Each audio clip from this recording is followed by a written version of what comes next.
Okay, all candidates, 90 seconds, please state your name, office you are seeking, and then answer the following questions. All right. According, and we'll start with Mr. Underhill. Oh, that's right. Yeah, it was the original question I asked you in the first place. Okay. What do you think are the most important solutions of the local or federal level to address sea level rise and flooding?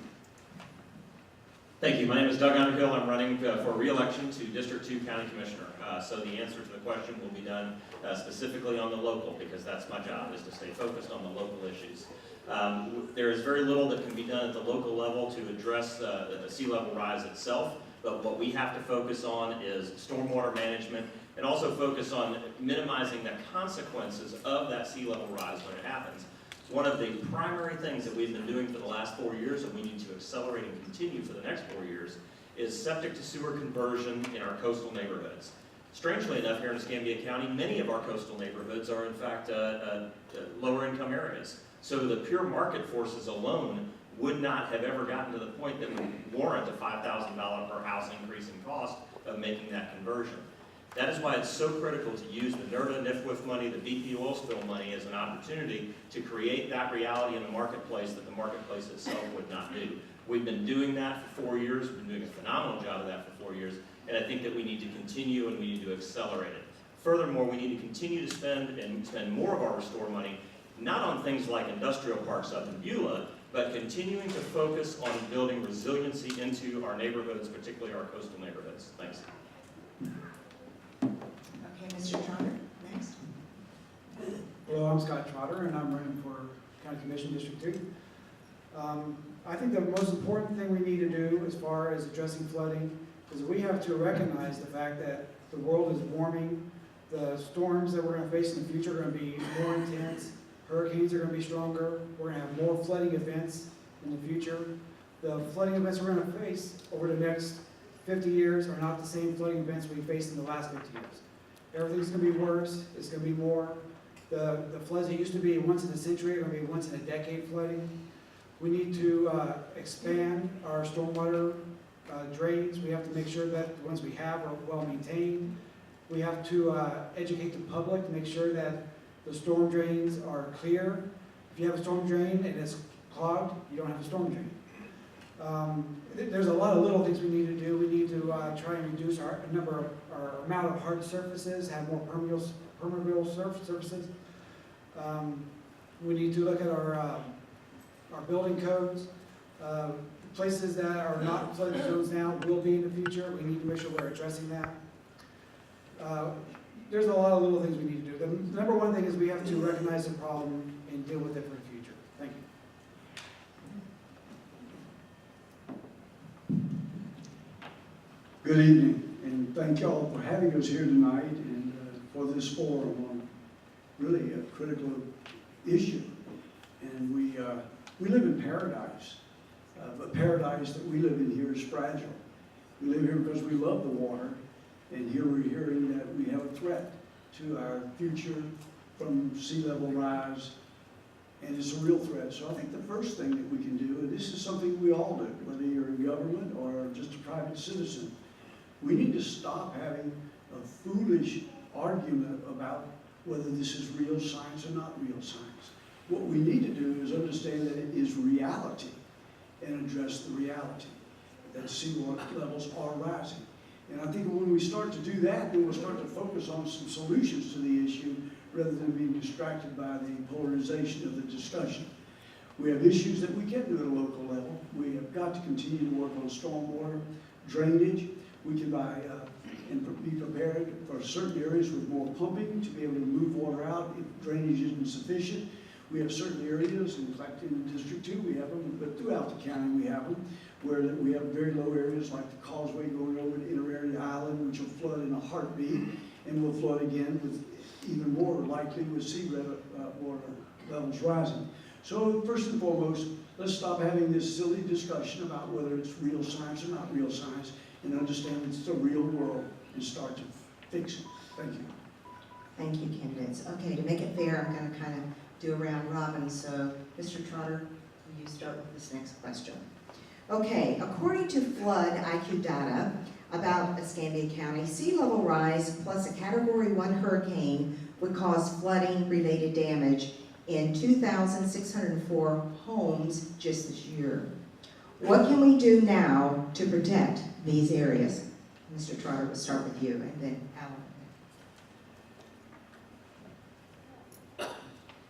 Well, we need to work with our county's emergency management people and make sure that the people that are in those areas are aware of the situation, the risk that they're facing.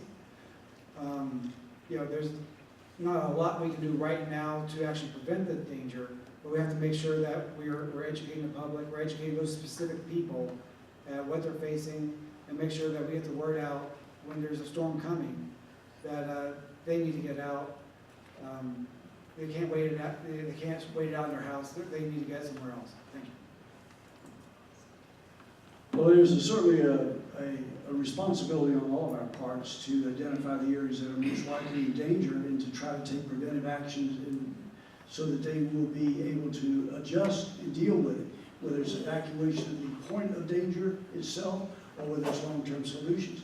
I think we also have to take a hard look at the future and take a hard look at continuing to build in low-lying areas, in flood zones, in wetlands, and all of that.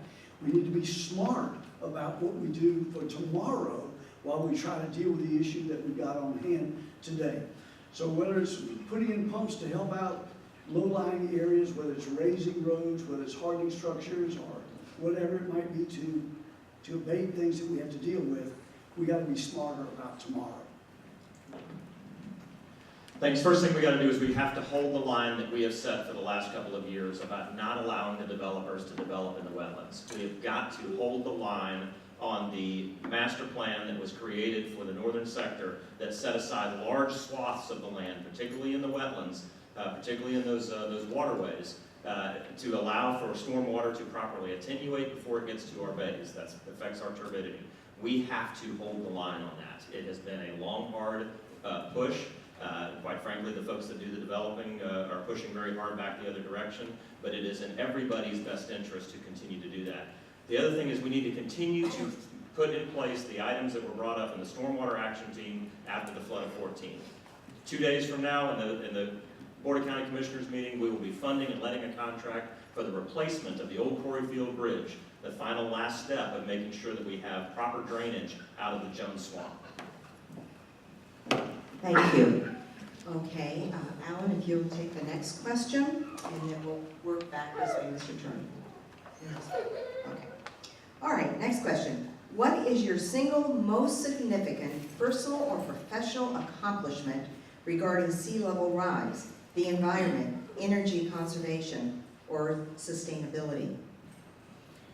Well, a little soul searching here, Donna, and effectively and probably a good thing for all of us to do. Well, I think the first thing that I did as it relates to environmental responsibility is I married Gloria McMillan back there in the corner of the room, and she is an environmental passionate person.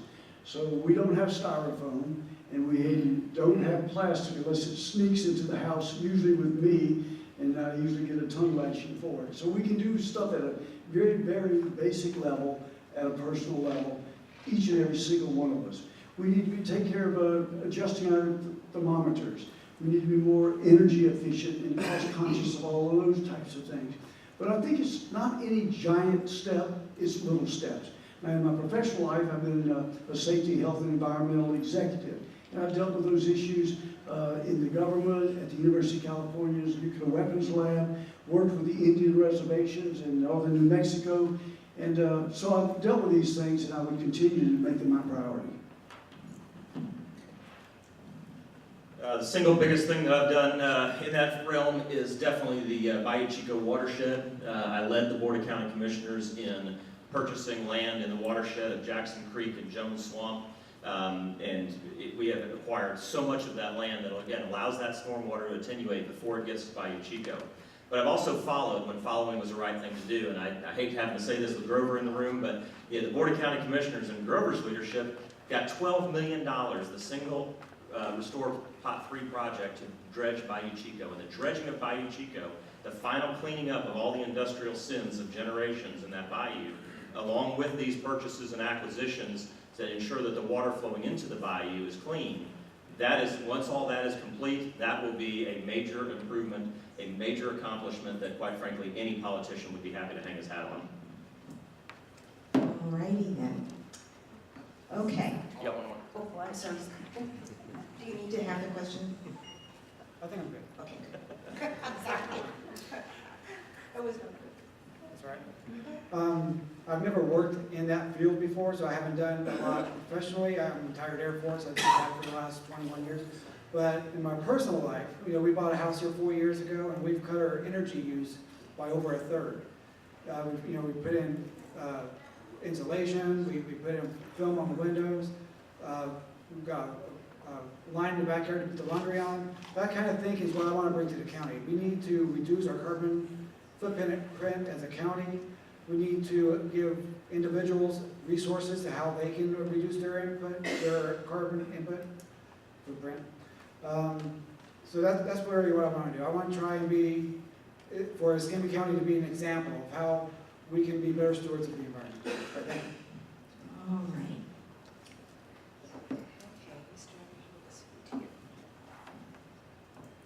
Okay. Addressing sea level rise and flooding will require actions from all levels of government. But where do you think the county needs to play a role in leading the response to the sea level rise and flooding? Well, that role is to lead by example. When you look at the state of Florida, obviously the state of Florida takes this very seriously, and within the state of Florida, the way that big politics at the Florida level works is that the panhandle is fairly weak politically. But we have the ability to demonstrate best business practices with regard to, particularly with regard to resiliency. Because of our military presence here, the resiliency of the military bases is absolutely critical. You see as you drive down 98, and you see the oyster shells that are all drying and getting prepared to go into the oyster shell project that will go all the way around the Naval Air Station.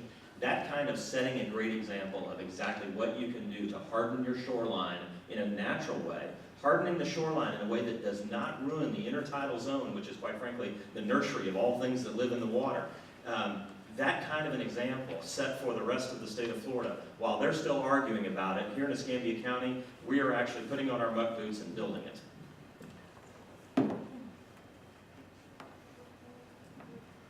Well, I agree, we need to be an example. The first thing we need to do is we have to recognize the problem. We have to understand that human activity is causing the world to get warmer, is causing the oceans to rise. When we call global warming science junk science, as our current commissioner has in the past, that does not set the example. That ignores the problem. We need to set the example on all levels, on infrastructure, on education, on reduced carbon footprint. We need to be the leading county in Florida, addressing this on all avenues to make our environment more sustainable. Thank you.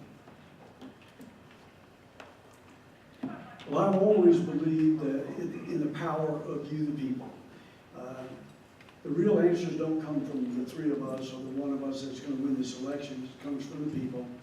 We have a great tradition here in Escambia County of having great citizen input. I was fortunate to serve on the Mass Transit Advisory Committee and on the Restore Committee. We don't have currently an environmental committee in Escambia County. And one of the first things that I will do when elected is I will ask the county commissioners to establish an environmental committee and seek some of the best and brightest of you to join with the other people in government to help bring forward the agendas that we need to have here in Escambia County to address this problem. I'm a firm believer in little steps, taken all the time, make a difference. I'm a firm believer that when you change the culture, we start to change behavior. And I believe that citizen input, and then we change the culture, we'll change behavior, we'll make a difference. Thank you. Thank you. Okay, Mr. Trotter, you'll start this next segment. Florida's counties could take a large hit to their property tax revenues. In 2045, due to lost income from flood-prone properties, what is your plan to mitigate some of these flood risks now and/or the risk to the local budget? Yeah, there are predictions that the sea, by the end of the century, could raise 3 to 6 feet. If that happens, Perdido Key is basically uninhabitable. Pensacola Island is basically uninhabitable. That's a large portion of our tax base. So we need to start taking actions now. There's only so much you can do. If the oceans rise 6 feet and Perdido Key has an average height of about 6 feet, there's only so much you can do there. But we can start addressing it now. We can raise things up. We can change the requirements to build structures higher. We can raise the roads. That's the kind of thing we need to be looking at in the future.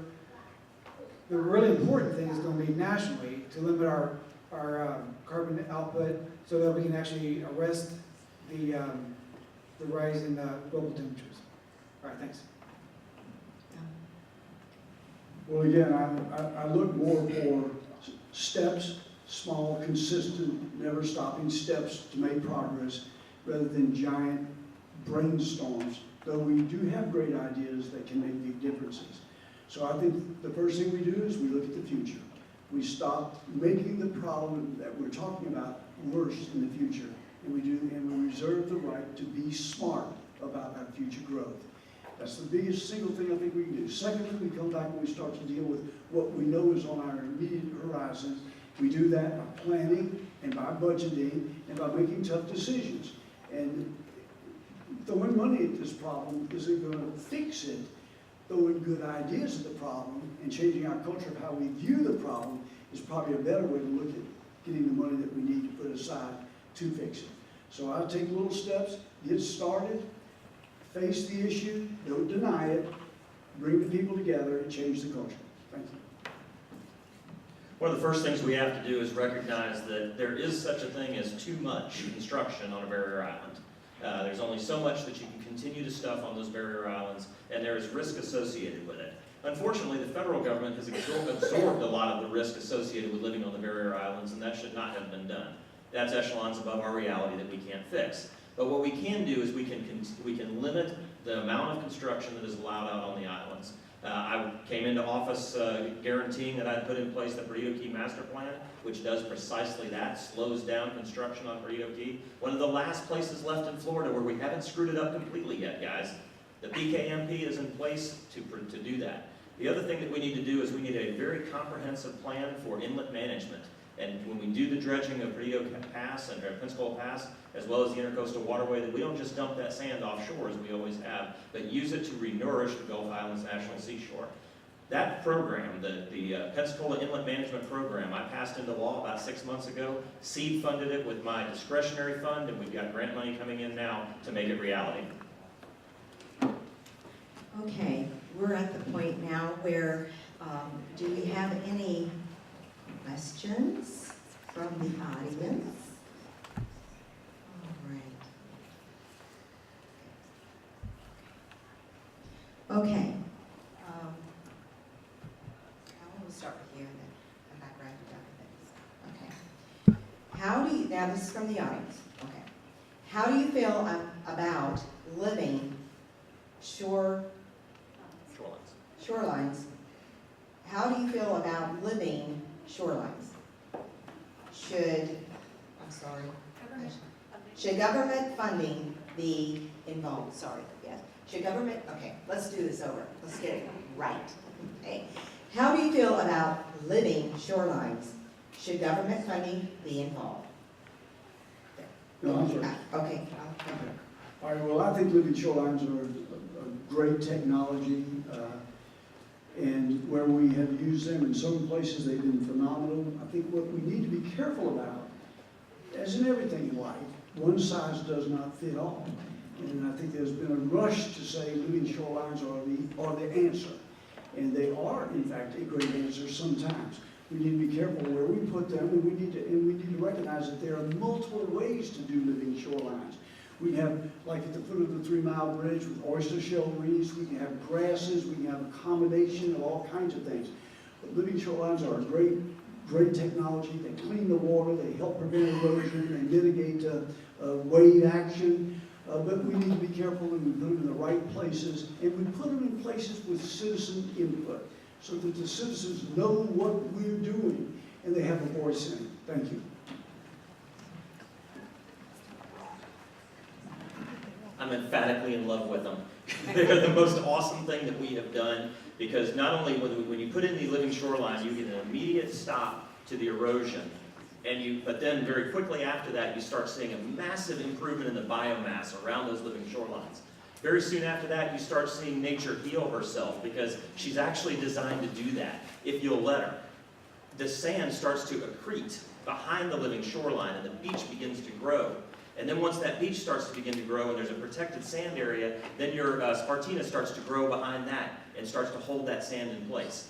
Yes, we absolutely should be spending, not necessarily our ad valorem tax money, but if you can't spend restore money and NERDA and NIFWIF money on this, then I don't know what you can spend it on. It's the absolute best thing. I've got 110 feet of waterfront that I own on Perdido Key, and as soon as I can get my permit, I'm putting one in at my house.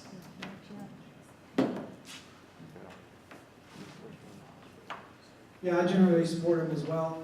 I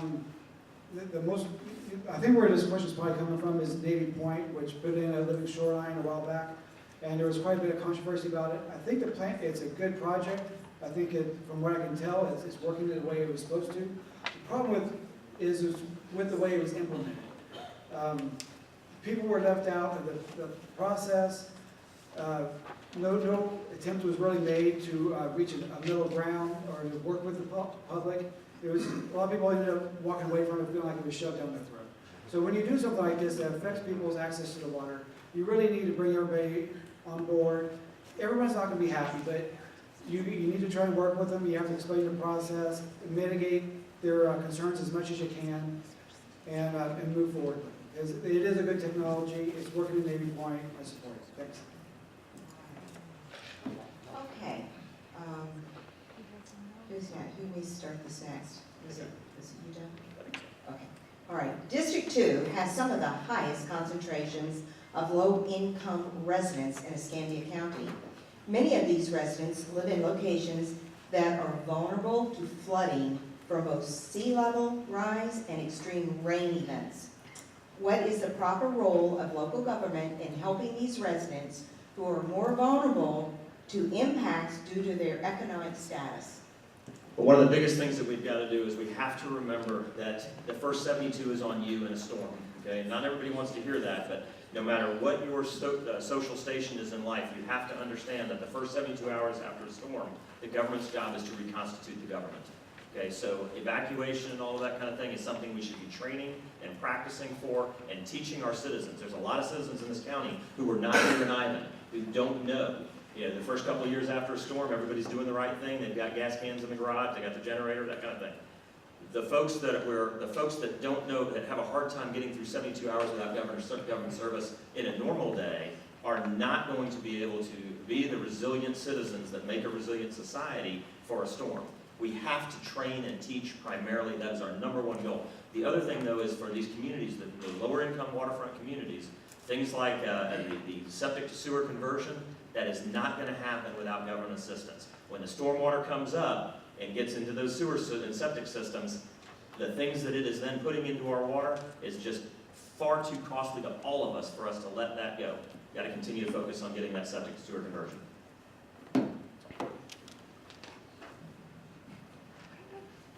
Yeah, addressing our most economically disadvantaged neighborhoods needs to be our top priorities. It will be my top priority. I love Perdido Key. Those people are taking care of themselves out there. They need representation. That doesn't need to be our top concern. Brownsville, Mayfair, those are the areas that really need governmental attention. We need to make sure that they have storm drainage, that their concerns are being addressed there. So that's what I gotta say. We need to really keep focused on the neighborhoods that aren't paying attention, that are too busy working, raising families. They're not going to commission meetings. they're not donating to campaigns. Those are the people that really need someone watching out for them in government. That's what I hope to do. I think it's an issue of society's character. We don't treat people the same way, and it's time we face up to that.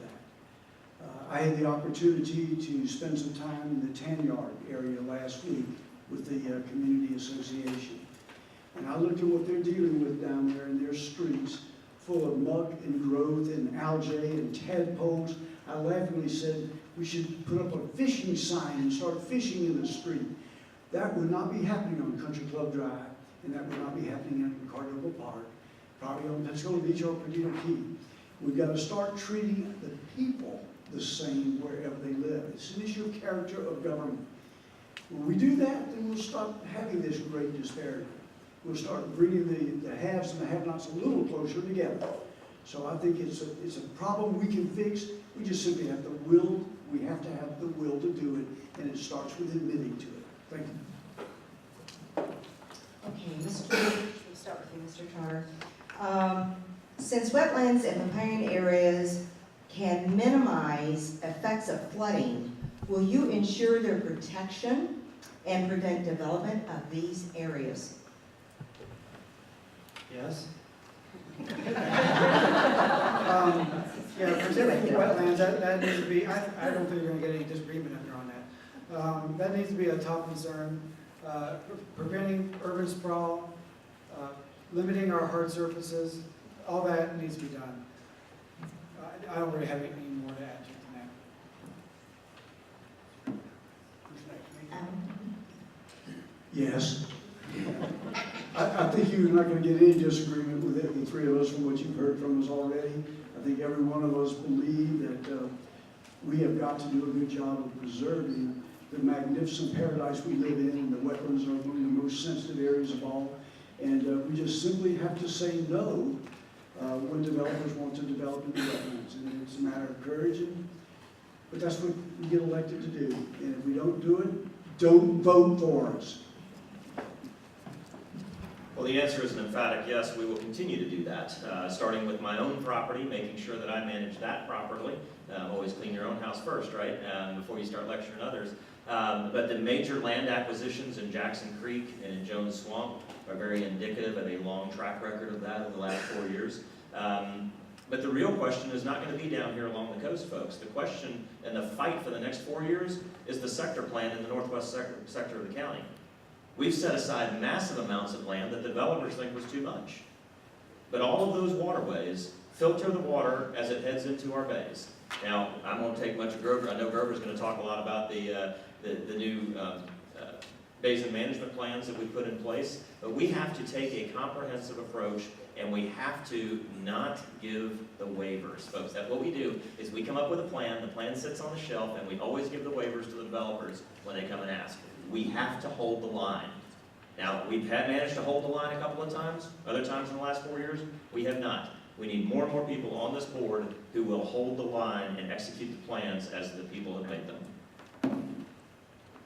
Okay, gentlemen, this is our last question, and then coming up will be our Commission District 4 after I answer this question. Escambia County is working with state officials to develop a Pensacola Pass Inlet Management Program that would use sand dredged from maintenance of Pensacola Pass to nourish the east end of Perdido Key. Do you think this project will help Perdido Key?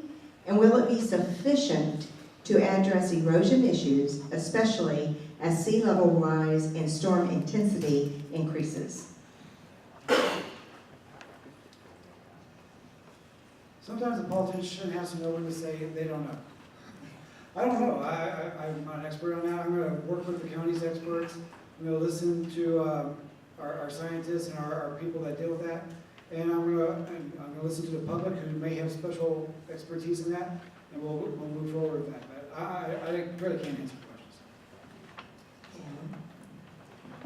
Well, I think it's a good idea to take the spoil, the fill that we maintain the inlet with, and put it back where it can be used. We don't need to put it back out in the Gulf of Mexico. And we can put it on Perdido Key, and we can put it on Santa Rosa Island in the National Seashore. we put it on either end of these two barrier islands, which are all public lands owned by us, the people. Will it solve the problem? No. The sands migrate west all the time. They've always done it. The end of Fort Pickens is a mile beyond where it used to be many, many years ago. But will it make a difference? Will it help us in the short term? Yes, it will. I think it will very definitely do so. So I do believe it's a good plan. Well, I can absolutely agree with that because I'm the one that wrote it. It was my idea because I was getting frustrated with all of the governmental red tape and all the different organizations that are necessary to get a dredge of the past done. When I realized that we have so many equity holders, from the environmentalists to the Chamber of Commerce, the Navy, the Coast Guard, the Corps of Engineers, all the equity holders wanted the same thing, but we had to do it on the red form for the Corps of Engineers, we had to do it on the blue form for the Navy, and all that. The Pensacola Inlet Management Plan is designed, or program, is designed to get all of that red tape into one single process where we're all on the same sheet of music, where we all pool our money together, and we get this done. Putting that sand onto Johnson Beach will build up the dune structure that will protect the, it's actually a massive step to the Habitat Conservation Plan. It's not going to solve everything, but it actually gives the sand back to the island and lets the island build its dune structure back up through the natural processes. In my opinion, yes, it's absolutely a phenomenal plan. The only thing wrong with it, not enough money in it yet, but we're working on it. All right, gentlemen, thank you so much. This is the end of your section. So if you'll take your name cards, please. And we appreciate it. Thank